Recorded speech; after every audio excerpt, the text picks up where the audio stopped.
Hello friends, welcome to John Newton online class.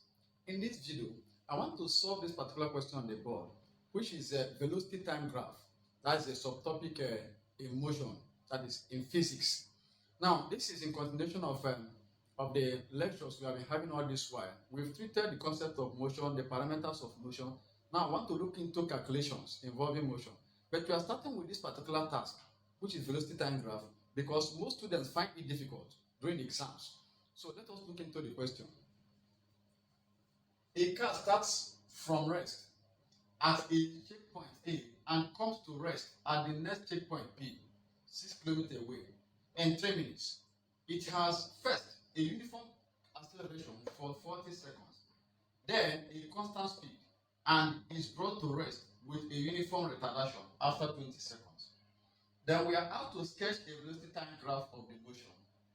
Then B, to determine the maximum speed, then the retardation. Now, the first step here, even whether it is asked or not, is to sketch the velocity time graph of the motion.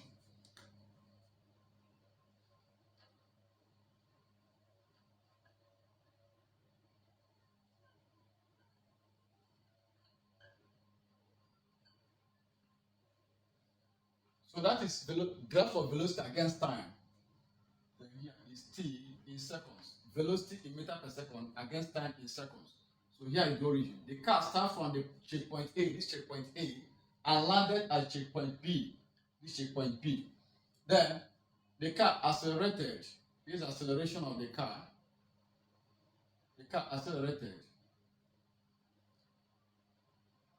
to its maximum speed. So this is maximum velocity. Then it took the car some time for acceleration. So from the question, it took the car 40 seconds for acceleration. Here is 40. Then this is uniform speed.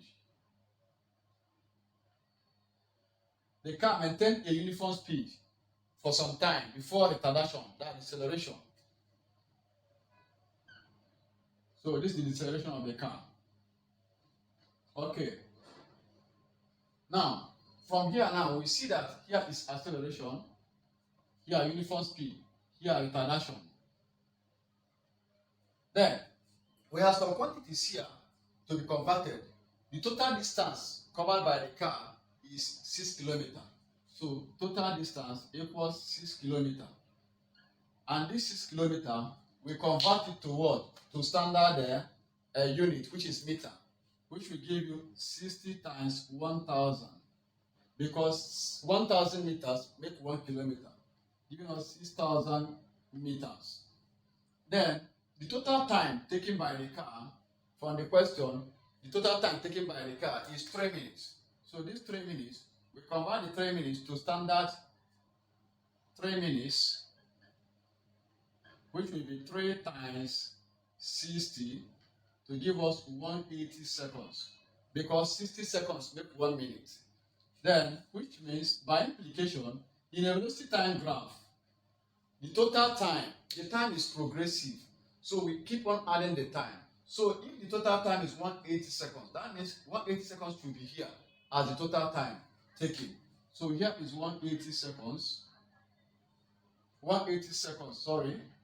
Now, having done this, but we are told that it took the car 20 seconds to come to rest, that during retardation, 20 seconds. Which means that from here to this place is 20 seconds. From here to this place, 20 seconds. Now, what are we going to do to determine the time here? It is simple. Since the time is progressive, now we'll do 180 minus 20 seconds. We know the time here. And that will give us 160. So here is 160 seconds, which is 180 minus 20 seconds, 160 seconds, which is very simple. Okay, that is simple. That shows that when the car is progressive, you see, which means it took the car, the first journey was 40 seconds, then the second journey is the gap between here and here, which was added to get this. Then 160 plus 20 get what? 180 seconds. Then, now we can now progress. We have completed the velocity time graph. We can now go on to find the value of the what? Maximum speed, which is V here, the maximum speed. Now recall that in a velocity time graph, that the total distance S is given by the area under the graph. Total distance is area of this shape. And mathematically, area of this shape is what? Trapezium. So it will now be, let's label here to be C, D, here E, here F. We have here B already.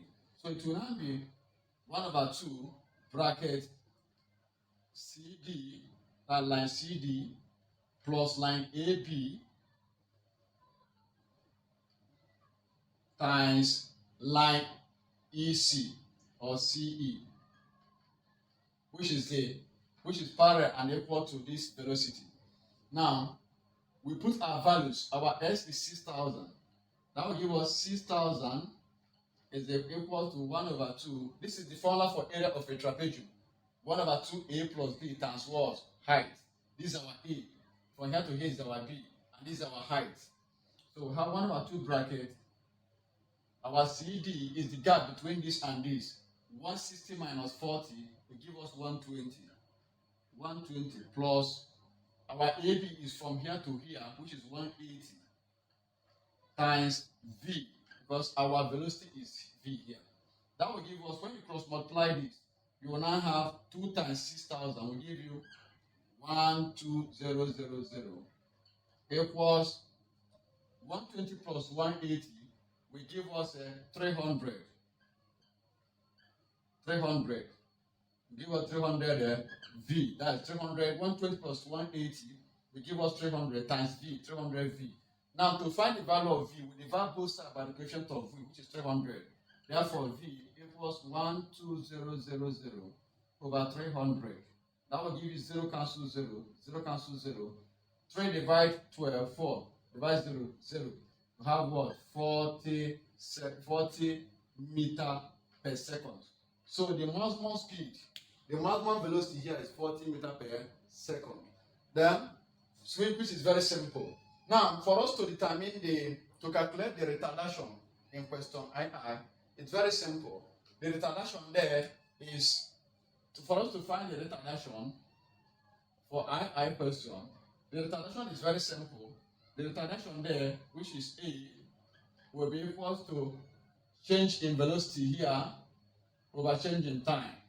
Change in velocity over change in time, which is very simple. Remember, this line is equal to this line, equal to this line. So it will now be just V minus U over T. And that will give us, our V is 40. And our U initial, when the body starts from rest or comes to rest, the velocity at rest is 0. So we now have that. I put negative A, which shows retardation. So our retardation now will be 40 over 40 minus 0 is what? 40 over T. The change in time there is 180 minus 160, which is 20, because it took the car 20 seconds to come to rest. So 40 divided by 20, which will give us 2 meter per second square. So that's the retardation. So I write it here for visibility. So the retardation of the body or the car is 2 meters per second square, which is what? The velocity divided by the time taken for the retardation, which is very simple. So I believe you enjoy this particular solution to this problem. For more of this in mathematics and physics, you will subscribe to my YouTube channel and like my page on Facebook. Thank you.